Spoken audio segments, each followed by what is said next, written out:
E aí pessoal, tudo bem com vocês?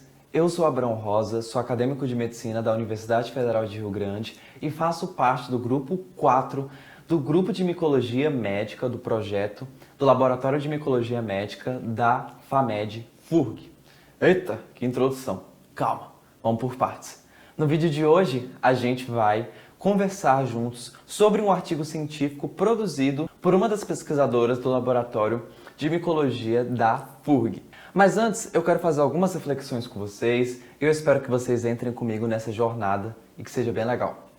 Bom, vamos falar sobre artigo científico. Muita gente, quando ouve essa palavra, já toma um susto. Já acha que isso não é para ela, dá licença, tá tudo ótimo. Calma. Eu entendo que existe um medo e um receio quando a gente vai ler algo que tem uma linguagem científica. Mas nós, como acadêmicos, como estudantes universitários de todas as áreas, temos essa necessidade de ter contato direto com a produção científica. E claro, não somente isso. Temos também que ter uma responsabilidade social em pegar esses conteúdos e traduzir para uma linguagem acessível para todo mundo. Isso vai mostrar que ciência não é algo somente do pesquisador e do cientista no laboratório. Ciência é para todos e ciência afeta a nossa vida cotidiana. Então, com isso em mente, vamos entender a área do conhecimento sobre o estudo que a gente vai ler hoje. A área do conhecimento em questão é a micologia. E muita gente já sabe que a micologia é o estudo dos fungos.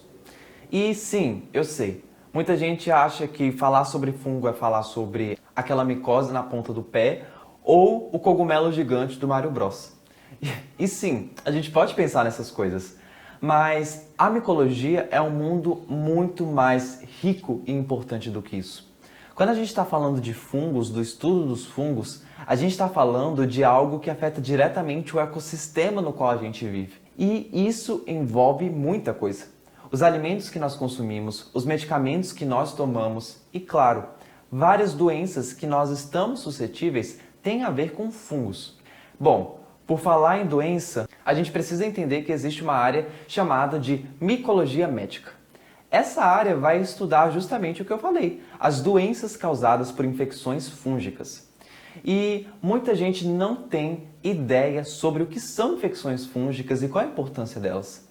Para isso, eu vou trazer aqui alguns dados estatísticos que eu considero ser muito relevantes para essa área. Você sabia que cerca de 2 milhões de pessoas morrem todos os anos ao redor do mundo por causa de uma infecção fúngica? Você também sabia que cerca de 200 milhões de pessoas anualmente sofrem com algum tipo de infecção causada por fungos? Esses são dados extremamente alarmantes e nos devem fazer olhar para essa área com mais cuidado e mais dedicação. E é por isso que hoje nós vamos discutir um artigo dentro da área da micologia. A gente precisa entender que as doenças e infecções causadas por fungos têm uma relevância muito grande. E é por isso que a gente tem que falar disso. Mas, calma.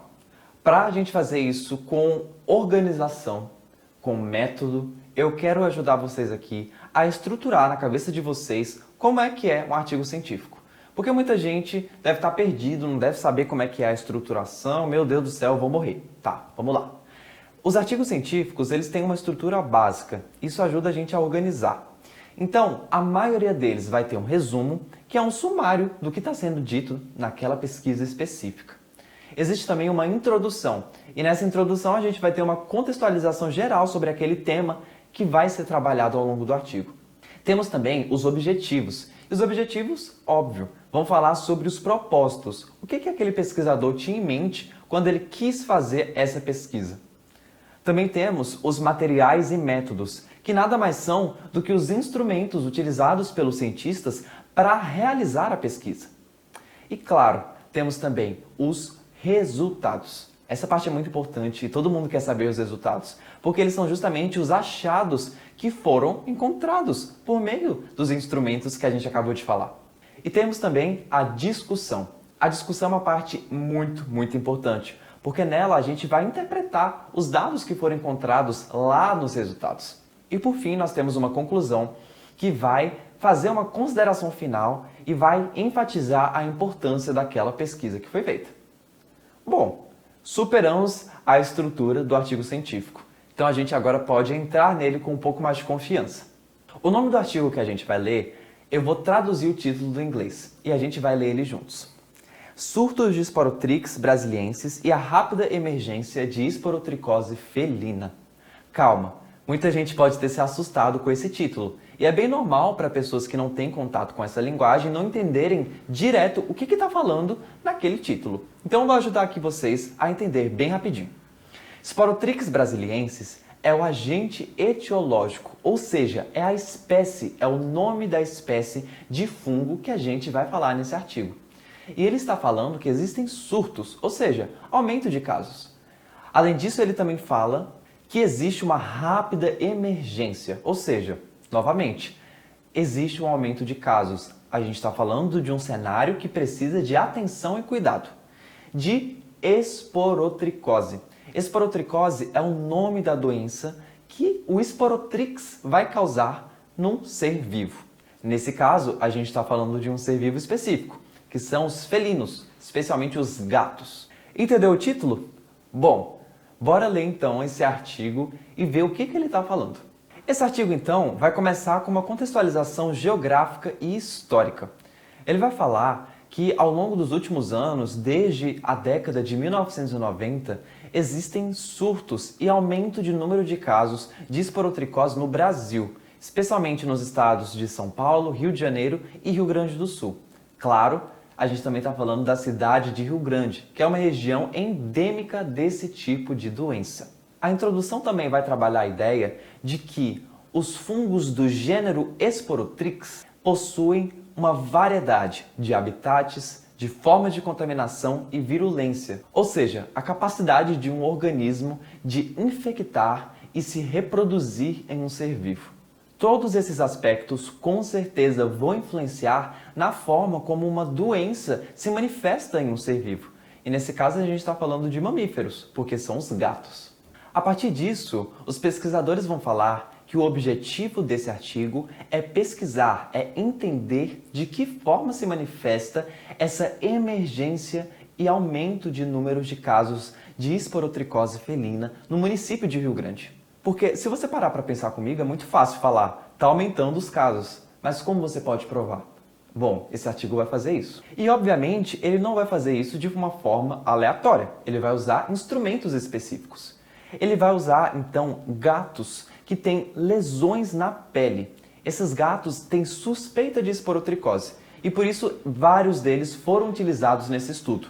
Além disso, métodos diagnósticos muito importantes foram utilizados. Um deles foi o exame micológico direto. É um tipo de método diagnóstico muito utilizado dentro da área da micologia. Além desse, foi utilizado o padrão ouro, que é o cultivo.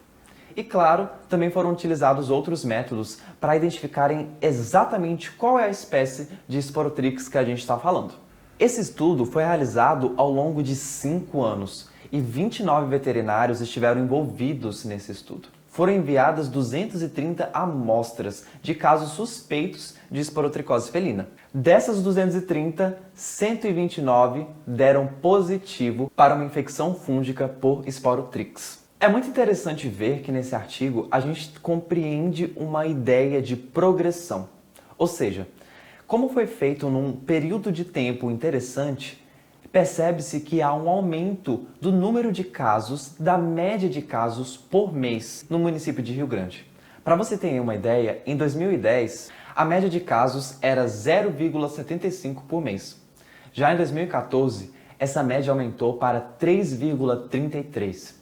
Esse é um dado muito relevante que com certeza vai afetar a conclusão lá embaixo. Os resultados também mostram que existem partes específicas do município de Rio Grande que têm uma maior prevalência do número de casos. Cidades como Praia do Cassino, Parque Marinha e Cidade Nova foram as que tiveram maior número de casos confirmados. Isso também vai afetar bastante como a gente vai ter medidas lá na conclusão. Por fim, é bem interessante a gente entender que os dados da pesquisa mostraram que cerca de 85% dos casos confirmados eram de gatos que tinham livre acesso à rua. Isso também é um dado muito relevante para a nossa análise. E aqui chegamos à análise, à interpretação desses fatos. É a discussão. E essa discussão vai reafirmar a ideia que os pesquisadores já tinham, de que o município de Rio Grande é um lugar endêmico, é um lugar com uma alta prevalência de casos de esporotricose. E o que isso tem a ver com a nossa vida? É sobre isso que a consideração final vai falar. Se a gente está tendo uma emergência de casos de esporotricose felina no município, especificamente do Sporotrix brasiliensis, isso tem que acender um alerta na nossa mente. Não devemos pegar esses dados e fingir que eles não significam nada. Eles têm uma relevância na maneira como o governo, o Estado, deve agir em prevenir, tratar e rastrear os casos que são positivos e as possibilidades que surgem a partir disso. Como assim possibilidades? Quando a gente fala que tem muitos felinos infectados, existe uma grande chance também de seres humanos serem infectados. E isso é um problema de saúde extremamente relevante. Então, esse artigo vai concluir dessa forma. Ele vai reafirmar a ideia de que estamos lidando com uma situação emergencial e algo precisa ser feito em relação a isso. A partir desse contexto e de tantas informações dadas por esse artigo, eu queria fazer uma rápida reflexão. Vocês viram com as informações trazidas por esse artigo que ciência é algo prático. A gente está falando de gatos reais, na nossa vida real, do município onde vivemos e como isso pode afetar a vida de outros gatos e de outras pessoas. Portanto, falar de ciência é falar de cotidiano. E se a gente não tem o fazer científico, a gente não pode alterar a realidade em que vivemos. E claro, a gente quer que esse problema seja resolvido e que as pessoas e os animais possam ter bem-estar. Então, é com isso que eu finalizo esse vídeo. A gente precisa valorizar as pesquisas científicas. E não somente valorizar, mas democratizar, espalhar, mostrar para as pessoas da nossa vida a importância de se ler artigos científicos, de se espalhar essas informações que são muito relevantes para a nossa vida. Eu agradeço por você ter assistido esse vídeo, eu espero que você tenha gostado, que tenha aumentado um pouquinho o seu conhecimento e tchau! Obrigado!